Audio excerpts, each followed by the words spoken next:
Welcome to Burlap Teachers. Enjoy the video. You begin by making sure the phone has at least 50% battery or is plugged in. This prevents interruption. Once powered, connect to a stable Wi-Fi network. Carrier updates can be large or allow cellular data if Wi-Fi isn't available. Next, open Settings, tap General, then About. If your carrier has an update, a prompt appears. You'll see it there. Tap the prompt to start. You do this now because interrupting an update can disrupt voice or data services. Once you tap the carrier update prompt, the phone downloads and installs a new carrier profile. This changes network settings, app-in, and roaming rules. Make sure you do not leave the Settings app during installation. Stay on screen until it finishes.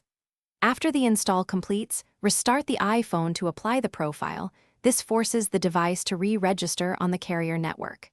Then open Settings. Check cellular and mobile data options to confirm VoLTE LTE and Wi-Fi calling are set the way you prefer.